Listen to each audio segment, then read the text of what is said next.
Welcome to Gran Canaria, Gran Fondo, Pico de las Nieves.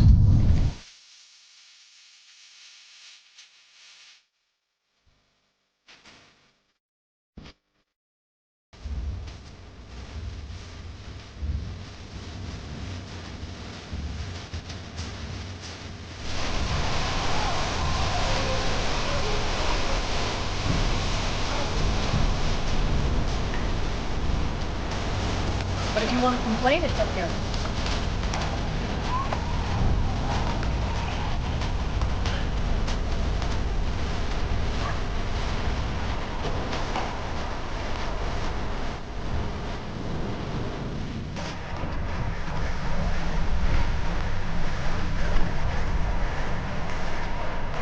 We'll return to paradise soon, but the Gran Canaria adventure began weeks ago, right here in this workshop. And this is where I was looking for the most suitable bike and setup to be able to handle, above all, the steep climbs we're going to face in the interior of the island. To start, I needed a 100% climbing bike, nothing versatile or aero, no.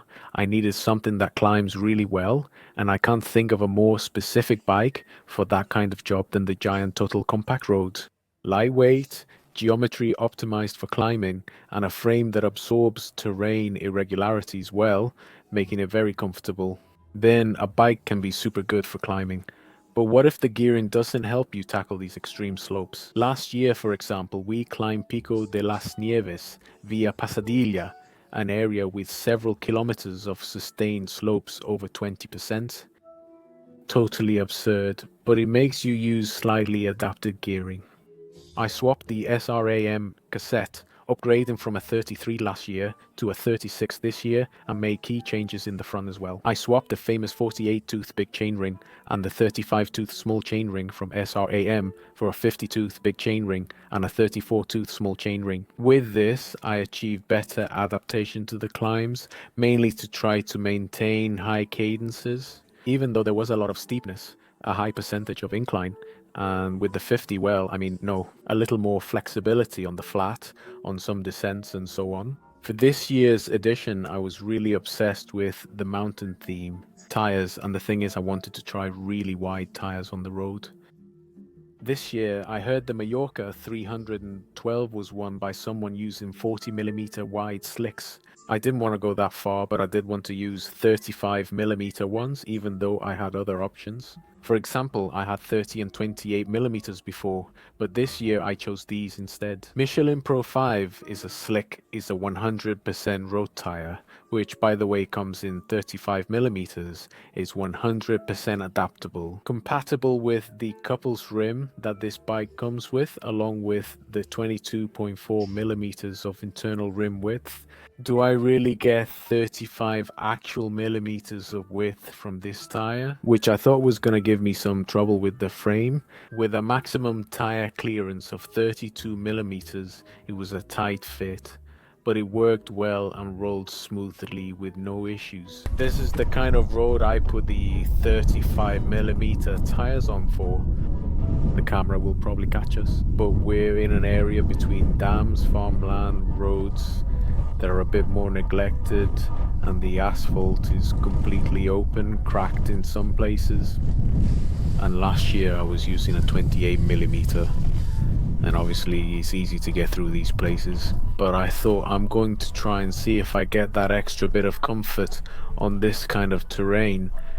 And so far, honestly, I think it's been worth it to use the 35. And finally, the one that I think has been the most decisive factor for me in this event, the Favolo Asima Pro RS has been the best so far. Power meter pedals, as you know, can also be swapped between bikes, which is one of their big advantages. You can calibrate them in just a minute. Once you calibrate them, once installed, they're set up permanently. And why am I telling you that? In this case, they were super important for me. Well, basically because I'm in pretty bad shape. I work all year to maintain a strong, acceptable level. But between the trip to Taiwan, other trips I've had for professional commitments that you haven't seen, and being overwhelmed with work here at the office, the truth is that my training hours have dropped drastically, and compared to the Danny who went to Gran Canaria last year, I'm at a very low point. So, what happens at this moment when you're not in such good shape? Well, I think it's even more important to read in real time the watt data collected by the power meter, which you can see displayed on the bike computer. Because honestly, when I'm doing well, when I feel strong, I'm in good shape, and a race comes up, I don't really look at the watts. I use it to collect data and then analyze it after the race. But when I'm just barely in shape, man, you always have that feeling that you're actually doing fine, but then you end up blowing up at some point. And to give you an example, last year I could be climbing up Pico de las Nieves on gradients above 10%, easily holding between 300 to 320 watts and sustaining them for several minutes without any problem. And this year I knew I couldn't, that if I tried to do something like that, I would end up blowing up. And therefore, it was better for me to stay around 260, 270 watts because that was what would allow me to finish. The Gran Fondo Pico de las Nieves is a tough event, covering 125 kilometers and 3,200 meters of elevation gain. When we're strong, it's something we do without even thinking, but when you're weak, it even makes you doubt whether you're capable of finishing it. So I'm telling you, in much worse shape. I think that's when it makes the most sense to use a power meter, like the Faduram's Emapro RS.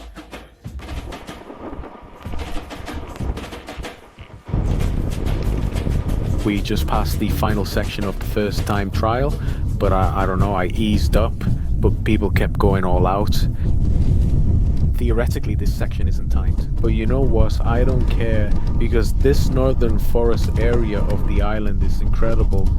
This is sun and shade, beautiful. This fills you up more than any 600 watt esprit you could do. Amazing, beautiful. I love it. It's nothing like the south. It's different. It feels like a whole other island. How beautiful this is. Hey, what's up, Daniel Race? Man, How are you? how are you? Did you change your clothes color? Yes. Yes. I didn't recognize you. How's it going? Good. Good. This is beautiful. This is beautiful, huh? The clothes are a little nicer. Very nice. But it's not time here now, right? Yes? Yes. And then that tape? Yes, oh well. Oh my god. Oh well, I saw the tape and it said no. This isn't the purchase? That's all. Okay, perfect. Who is this man? It's not Phillips, really. Yeah. Oh yeah, damn. Yeah. It looks bigger on television, doesn't it? Television makes people look heavier. Imagine how we'd look on television. I see him on television like Hulk.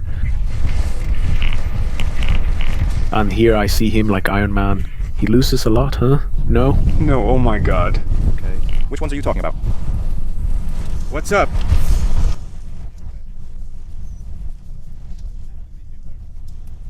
What's up? What's up? Right, girl?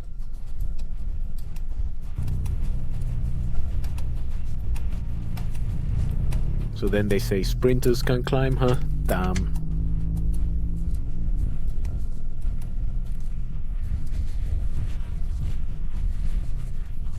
Here we are giving it our all.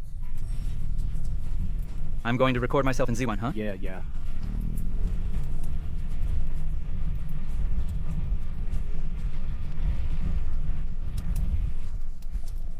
Put it in.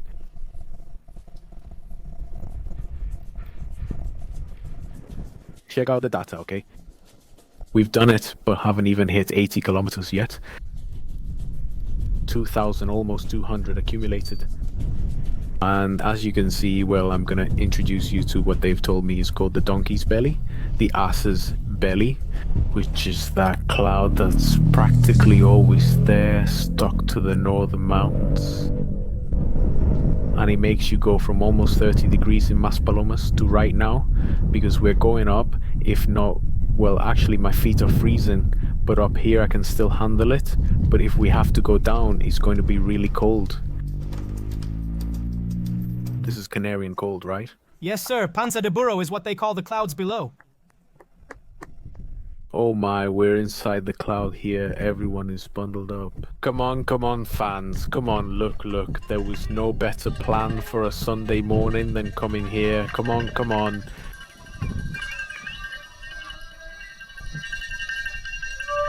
Come on!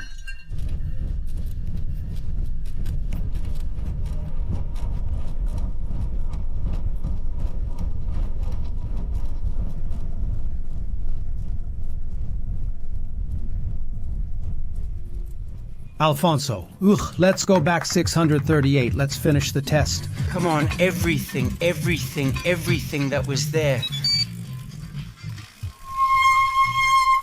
That's the height, huh?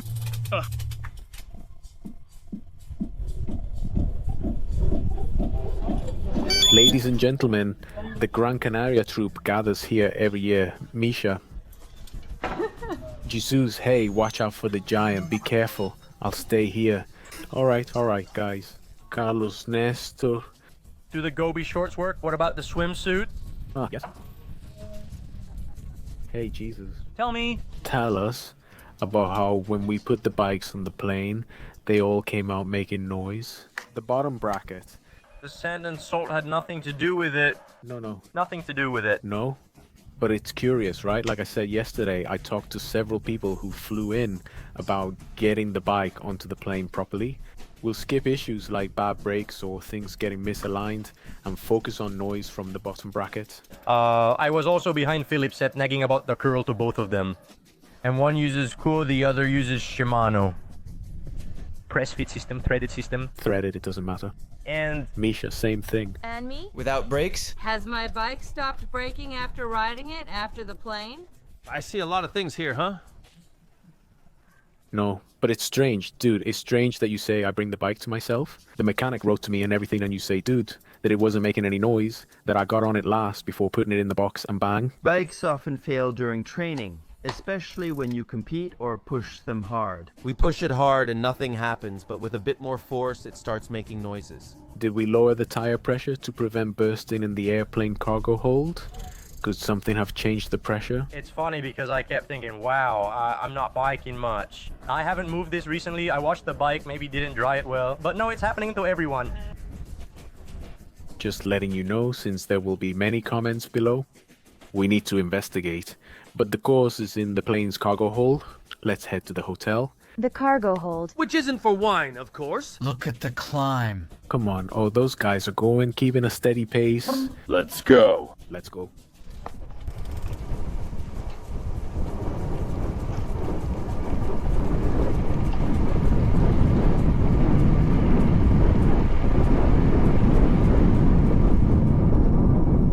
Probably one of the most interesting things about this event.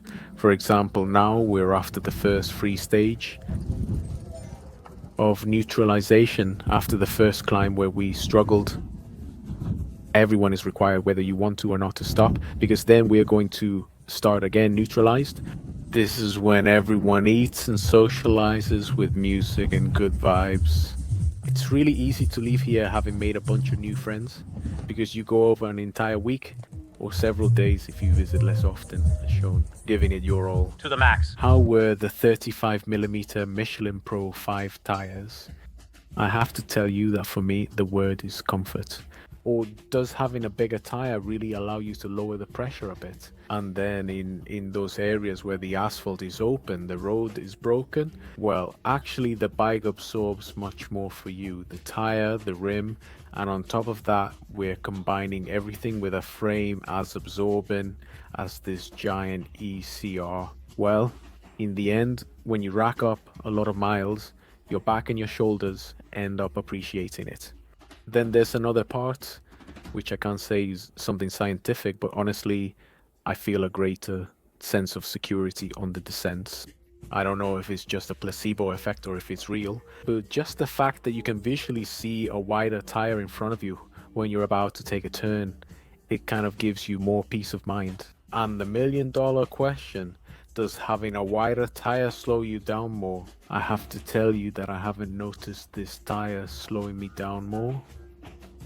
Maybe there's a bit of that, but in situations with rough roads, I think it's well compensated by the extra comfort and safety it gives you. I'll also tell you that this year the authorities in Gran Canaria have decided to resurface at least the inner part where we ride. What was broken last year was perfect this year. It was like a carpet, and I couldn't get the full potential out of what I was really expecting from these tires. But well, it was interesting to do the experiment. And what happened with Pobachas and the rest of the professionals? They were there, and honestly, we arrived on the island with huge hype. Like, wow, we're gonna shoot with Pobachas, although in some way we were aware that it wasn't possible, because for their safety, for our safety, it would have even been dangerous to mix the pros.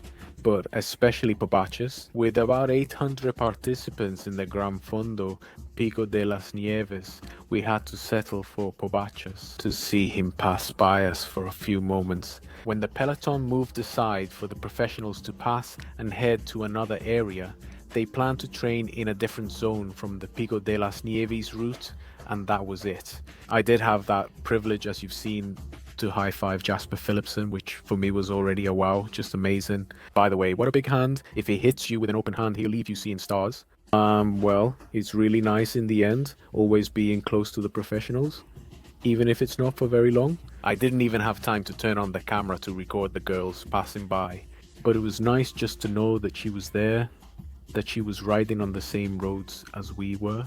Anyway, I hope you really enjoyed the video. Give it a big like, and above all, hit the subscribe button. More is coming. Be happy. Bye.